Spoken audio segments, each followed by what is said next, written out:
రాత్రికాల ప్రార్థన. మహాపరిశుద్ధమైన ప్రేమ, కృప, కనికరము, జాలి, దయ కలిగిన గొప్ప దేవా, నీకే వందనాలు, స్తుతి, స్తోత్రములు చెల్లిస్తున్నాం తండ్రి. గొప్ప దేవా, ఉదయకాలము మొదలుకొని ఈ క్షణం వరకు మేము చేసే పనులలో, ప్రయత్నాలలో మాకు తోడై అన్ని విషయాల్లో మాకు ముందుండి మమ్మల్ని నడిపించిన గొప్ప దేవా, స్తోత్రాలు, వందనాలు చెల్లిస్తున్నాం యేసయ్యా. దేవా, మా జ్ఞానము కాదు, మా ఆలోచన కాదు, నీ జ్ఞానము, నీ ఆలోచన చొప్పున మమ్మల్ని నడిపించినందుకు స్తోత్రాలు, వందనాలు చెల్లిస్తున్నాను యేసయ్యా. గొప్ప దేవా, 27వ కీర్తన 14వ వచనం ద్వారా మాతో మాట్లాడుచున్నారు. ధైర్యము తెచ్చుకొని నీ హృదయమును నిబ్బరముగా ఉంచుకొనుము. అవును యేసయ్యా, మేము ఎన్నో పరిస్థితులలో ధైర్యము కోల్పోయి బలహీనులుగా, నిరాశ, నిస్పృహులుగా కృంగి ఉన్నప్పుడు తండ్రి, మాకు ధైర్యమును నీ వాక్యము చేత అనుగ్రహిస్తూ మమ్మల్ని బలపరుస్తూ, స్థిరపరుస్తూ, దినదినము మమ్మల్ని నడిపిస్తూ పోషిస్తున్నందుకై స్తోత్రాలు, వందనాలు చెల్లిస్తున్నాను యేసయ్యా.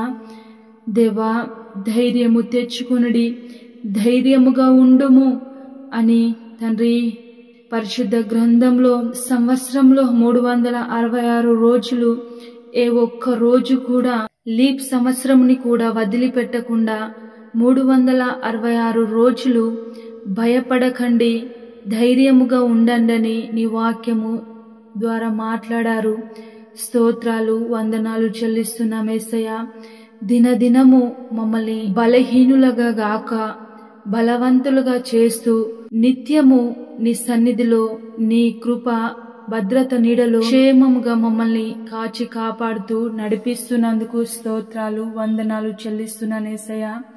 దేవా, ఈ ప్రార్థనలో ఏకీభవించిన ప్రతి కుటుంబాన్ని జ్ఞాపకం చేసుకోండి, ప్రతి ఒక్కరిని పేరు పేరున జ్ఞాపకం చేసుకోండి. దేవా, వారు ఎలాంటి పరిస్థితులలో బలహీనతతో, అధైర్యంతో ప్రభా ఉన్నారేమో జ్ఞాపకం చేసుకోండి. వారి హృదయంలో ధైర్యము నింపండి తండ్రి. మీరే సహాయం చేయండి. వారి కృంగిన స్థితిలో నుండి లేవనెత్తండి. వారికి సహాయము చేయండి. అన్ని విషయాల్లో మీరు ఆదుకోండి యేసయ్యా. నీకే వందనాలు, స్తోత్రాలు చెల్లిస్తున్నాను దేవా. అనారోగ్యంతో ఉన్న ప్రతి ఒక్కరిని ముట్టి స్వస్థపరిచి బాగు చేయండి. దీర్ఘకాలిక రోగాలతో బాధపడుతున్న ప్రతి ఒక్కరిని పేరు పేరున జ్ఞాపకం చేసుకోండి, ముట్టండి, స్వస్థపరచండి, బాగు చేయండి తండ్రి. గొప్ప దేవా, నీకే వందనాలు చెల్లిస్తున్నాను యేసయ్యా. తండ్రి, ఆర్థిక ఇబ్బందుల్లో, అప్పు బాధల్లో ఉన్న ప్రతి ఒక్కరిని పేరు పేరున జ్ఞాపకం చేసుకోండి. వారి అప్పుల నుంచి విడిపించండి. మీ మహిమైశ్వర్యం నుంచి వారికి సహాయము చేయమని ప్రార్థిస్తున్నాం తండ్రి. గొప్ప దేవా, నీకే వందనాలు చెల్లిస్తున్నాను యేసయ్యా. తండ్రి, గర్భఫలం లేని కుటుంబాలు ఎన్నో ఉన్నాయి. వారిని జ్ఞాపకం చేసుకోండి, సహాయము చేయండి, గర్భఫలమును దయచేయండి తండ్రి. తండ్రి, యవ్వన బిడ్డలను జ్ఞాపకం చేసుకోండి యేసయ్యా. దేవా, నిరుద్యోగులుగా ఉండి ప్రభా ఎంతో మంది చదువుతుండగా ప్రభా వారికి సహాయం చేయండి, మంచి జ్ఞానం దయచేయండి. వారు అనుకున్న ప్రభా ఆ జాబుని వారు కష్టపడి చదివి పొందుకొనుటకు నీ కృప చూపించమని ప్రార్థిస్తున్నాను యేసయ్యా. మీ పరిచర్య చేస్తున్న ప్రతి సేవకులకు మీరు తోడై నడిపించమని ప్రార్థిస్తున్నాను. భారతదేశంను, తెలుగు రాష్ట్రాలను, ఇతర దేశాలను, ఇతర రాష్ట్రాలను కూడా జ్ఞాపకం చేసుకోండి, దీవించండి, ఆశీర్వదించండి, తోడై నడిపించండి. అధికారులను కూడా జ్ఞాపకం చేసుకోండి యేసయ్యా. వారికి ప్రతి విషయంలో తోడై ఉండండి. వారికి మంచి ఆలోచనలు దయచేసి ప్రజలందరినీ ఒకే విధంగా చూచుటకు మంచి మనస్సును దయచేయమని ప్రార్థిస్తున్నాను తండ్రి.